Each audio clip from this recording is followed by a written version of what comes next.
बघा, या सगळ्या गोष्टी आता चर्चेनंतरच्या आहेत. थोड्याच वेळात माझी महायुती संदर्भात भारतीय जनता पक्षाचे ज्येष्ठ नेते नामदार चंद्रकांतदादा पाटील यांच्याशी बैठक आहे आणि प्राथमिक चर्चा आत्ता माझी त्यांची होईल.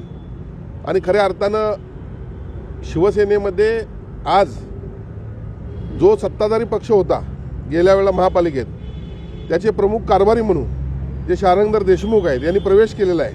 मोठ्या संख्येनं नगरसेवक ते घेऊन आलेले आहेत. आणि जे विरोधी पक्षात प्रमुख होते सत्यजित कदम यांनी देखील शिवसेनेत प्रवेश केलेला आहे. त्यांच्याबरोबर देखील अनेक नगरसेवक आलेले आहेत आणि त्यामुळे शिवसेनेची ताकद ही वाढलेली आहे. असं जरी असलं तरी आम्ही सर्वजण समजदार आहोत. भारतीय जनता पक्ष, शिवसेना आणि राष्ट्रवादी या तिन्ही पक्षातील कार्यकर्त्यांवर अन्याय होणार नाही आणि सर्वजण एकजूट राहू अशा पद्धतीची आमची भूमिका आहे.